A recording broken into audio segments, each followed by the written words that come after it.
অধ্যায় ১৫ September October September থেকে প্রতি মাসে ২০,০০০ মুক্তিযোদ্ধাকে ট্রেনিং দানের সিদ্ধান্ত বাংলাদেশে প্রবাসী প্রশাসনের জন্য এক বড় সমস্যা হয়ে দাঁড়ায়।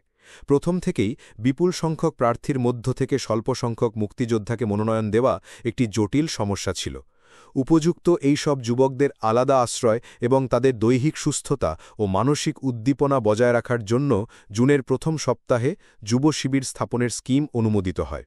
জুনের শেষ সপ্তাহে মুক্তিযোদ্ধাদের তৎপরতা শুরুর অব্যবহিত পর দেশের যুব সম্প্রদায় যখন পাকিস্তানি বাহিনীর বিশেষ আক্রমণের লক্ষ্যে পরিণত হয়, তখন থেকে আরও অধিক সংখ্যায় তারা ভারতে পালিয়ে আসতে থাকে। ফলে ট্রেনিং প্রার্থী এই অতিরিক্ত যুবকদের সাময়িক আশ্রয়স্থল হিসাবে ২৪টি যুব শিবির প্রতিষ্ঠার সিদ্ধান্ত বাস্তবায়িত করার প্রচেষ্টা ছাড়াও যুব অভ্যর্থনা শিবির স্থাপনের কাজ চলতে থাকে। যুব শিবিরের বোর্ড অফ কন্ট্রোলের সভাপতি অধ্যাপক ইউসুফ আলীর ১ আগস্টের রিপোর্ট অনুযায়ী যুব শিবির স্থাপনের কাজ খুবই মন্থর গতিতে অগ্রসর হলেও ওই সময়ের মধ্যে প্রায় ৬৭টি অভ্যর্থনা শিবির স্থাপনের কাজ সম্পন্ন হয়।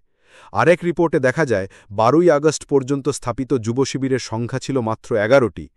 প্রয়োজনীয় স্ক্রিনিংয়ের পর গড়পড়তা ৫০০ যুবককে অভ্যর্থনা শিবিরে গ্রহণ করা হতো। পরে তাদের মধ্য থেকে যোগ্যতার ভিত্তিতে ১,০০০টি আসন বিশিষ্ট যুব শিবিরে স্থানান্তরিত করা হতো। সবশেষে এই যুব শিবির থেকেই সশস্ত্র ট্রেনিংয়ের জন্য চূড়ান্তভাবে মনোনীতদের ট্রেনিং শিবিরে পাঠানো হতো। এই পর্যায়ক্রমিক স্ক্রিনিংয়ের মাধ্যমে দৈহিক ও চারিত্রিক যোগ্যতার ভিত্তিতে মুক্তিযোদ্ধা রিক্রুট করার যে সুযোগ ছিল তা পূর্ববর্ণিত রাজনৈতিক কারণে বহুলাংশে ব্যর্থ হয়। রিক্রুটমেন্ট ও ট্রেনিং ব্যবস্থার মৌলিক দুর্বলতার সংশোধন না করে কেবল যুব শিবির ও অভ্যর্থনা শিবিরের দ্রুত সংখ্যা বাড়িয়ে মুক্তিযোদ্ধাদের সংখ্যা বৃদ্ধির প্রয়োজন মিটানোর উদ্যোগ নেওয়া হয়।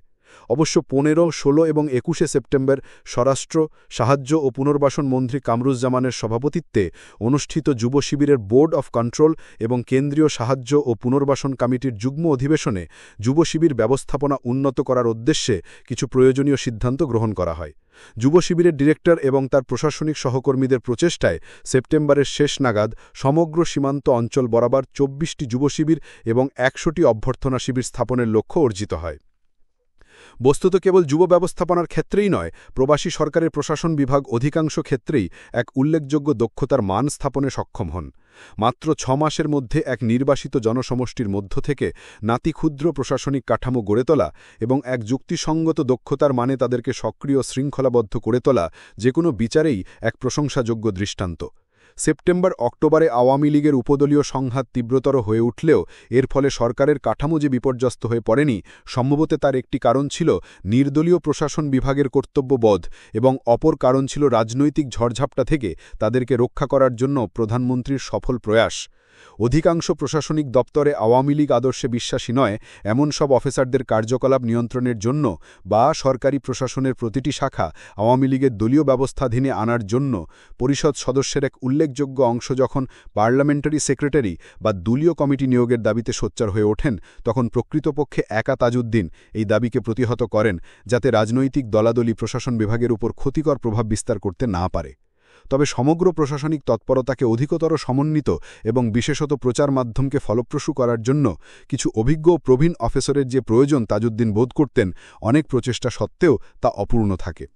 জুলাই মাসে প্রধানমন্ত্রীর উদ্যোগে পরিকল্পনা সেল গঠিত হওয়ার পর যুদ্ধোত্তার জরুরি সরবরাহ, শরণার্থী পুনর্বাসন, আর্থসামাজিক পুনর্গঠন এবং প্রশাসনিক সংস্কারের মতো অত্যন্ত জরুরি, প্রাসঙ্গিক এমনকি মধ্যমেয়াদী কয়েকটি বিষয় নীতি ও কর্মসূচির পরিকল্পনা শুরু করেন।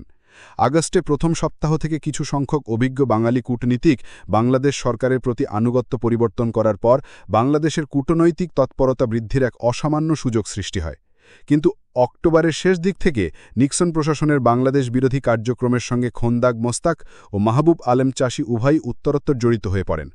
ফলে এই বাংলাদেশি কূটনীতিকরা যে যথাযথভাবে পরিচালিত হয়েছিলেন বা তাদের কুশলতার যে পূর্ণ সদ্ব্যবহার ঘটেছিল এমন মনে করার কোনো ভিত্তি নেই। মুক্তিসংগ্রামের বৃহত্তর রণনৈতিক আয়োজনের সম্পর্কে এদের অবহিত করে এদের উদ্যোগ ও প্রচেষ্টার মূল অংশকে তৃতীয় বিশ্বে কেন্দ্রীভূত করলেও বরং ডিসেম্বরে সাধারণ পরিষদে ভোট বাংলাদেশের পক্ষে হয়তো অপেক্ষাকৃত সম্মানজনক হতো।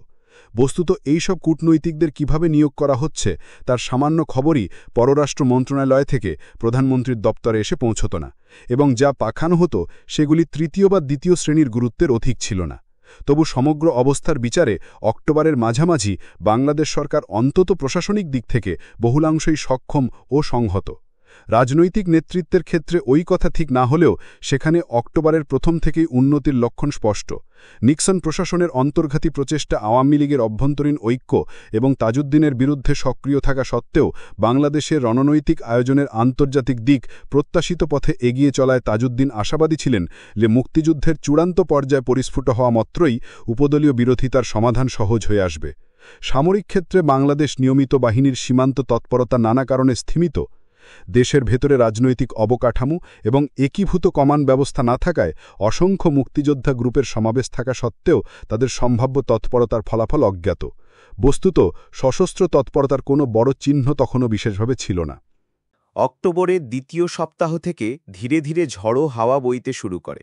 10ই অক্টোবর ডেমরায় বোমা বিস্ফোরণ, 11ই অক্টোবর তেজগাঁও বিমানবন্দরের উদ্দেশ্যে অসফল মর্টার আক্রমণ, 13ই অক্টোবর টঙ্গীর অদূরে রেলগাড়ি সমেত রেলব্রিজের ধ্বংসসাধন এবং তারপর থেকে ক্রমান্বয়ে বিভিন্ন প্রতিষ্ঠান, সরকারি অফিস ও ব্যাংকে বোমা বিস্ফোরণ, বিভিন্ন স্থানে টহলদার অথবা অবস্থানরত বাহিনীর উপর অতর্কিত হামলার মধ্য দিয়ে ধীরে ধীরে মুক্তিযুদ্ধের যে নতুন পর্যায়ে শুরু হয়, ক্রমশ তা অক্টোবরের শেষ নাগাদ দখলদার সৈন্যদের ক্ষয়ক্ষতি ও উৎকণ্ঠা বৃদ্ধি করে। ইতিপূর্বে জুন ও আগস্ট মাসের মধ্যে মুক্তিযোদ্ধাদের আক্রমণে রেল ও সড়ক ব্রিজ এবং যানবাহনের প্রভূত ক্ষতিসাধিত হয়। এর ফলে সেপ্টেম্বর মাসের প্রথমার্ধে পরিচালিত ইউএস এইডের এক সার্ভে অনুযায়ী স্থলপথে পরিবহনের হার আগের তুলনায় 1 নেমে আসে। এগুলি প্রয়োজনীয় মেরামত সম্পন্ন হওয়ার আগেই মুক্তিযোদ্ধাদের নতুন আক্রমণ দখলদার বাহিনীর অভ্যন্তরীণ চলাচলের ক্ষমতাকে আরও সংকুচিত করতে শুরু করে। এর পাশাপাশি 15ই আগস্ট থেকে সামুদ্রিক জাহাজ ও অভ্যন্তরীণ নৌযানের বিরুদ্ধে যে দুঃসাহসিক তৎপরতা শুরু হয়েছিল 19 ও 26শে সেপ্টেম্বরে এবং 1 অক্টোবরে তা আরও ক্ষতি সাধন করে চলে। এর ফলে বিশেষত বাণিজ্যিক নৌমহলে আতঙ্কের সঞ্চার ঘটে এবং পশ্চিম পাকিস্তান থেকে দখলদার সৈন্যদের জন্য প্রয়োজনীয় সামগ্রী সরবরাহ করা উত্তরোত্তর কষ্টকর হয়ে ওঠে। একই সময় সীমান্ত অঞ্চলে সৈন্য চলাচল, অবস্থান ও যোগাযোগের উপযোগী সামরিক অবকাঠামো তৈরির কাজ সম্পন্ন হয়ে আসায় ভারতীয় সেনাবাহিনীর পরিকল্পিত সমাবেশ দ্রুত অগ্রসর হতে থাকে এবং বাংলাদেশ ও ভারতীয় বাহিনীর মিলিত অভিযান পাকিস্তানের অবশিষ্ট সীমান্ত ঘাঁটির বিওপির ধ্বংসসাধনে নিয়োজিত হয়। ফলে অক্টোবরের শেষ নাগাদ সর্বমোট ৩৭০টি সীমান্ত ঘাঁটির মধ্যে মাত্র ৯০টি টিকে থাকে।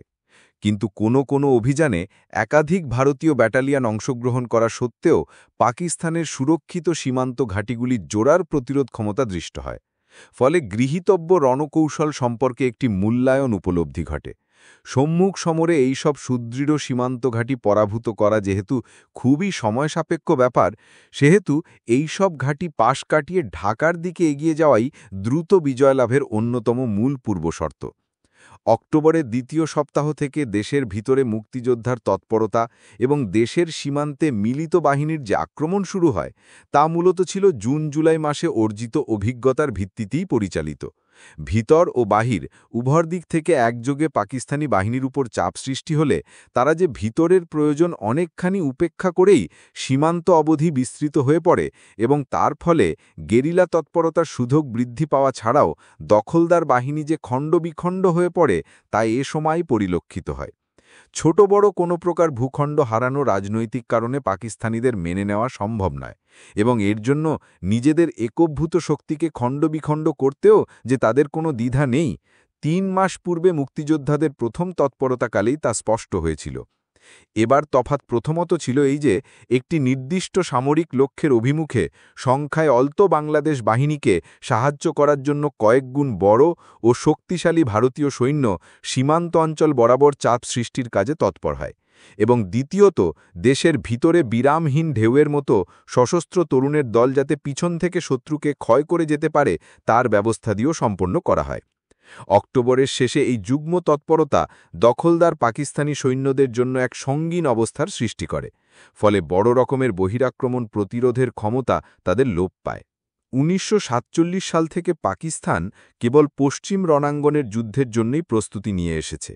1971-এর 25শে মার্চ থেকে নিরস্ত্র বাঙালিদের নিপীড়ন ও হত্যার জন্য পক্ষকালের মধ্যে আরও 2 ডিভিশন সৈন্য নিয়ে এসে গোটা পূর্বাঞ্চলকে বৌদ্ধভূমিতে রূপান্তরিত করার সময় সম্ভবত তারা কল্পনাও করে উঠতে পারেনি যে নির্বুদ্ধিতার মূল্য হিসাবে শীঘ্রই তাদেরকে 3 রণাঙ্গনে যুদ্ধের দায়িত্ব নিতে হবে: পশ্চিমাঞ্চলে, পূর্বাঞ্চলের সীমান্তে এবং পূর্বাঞ্চলের অভ্যন্তরীণ জনপদে।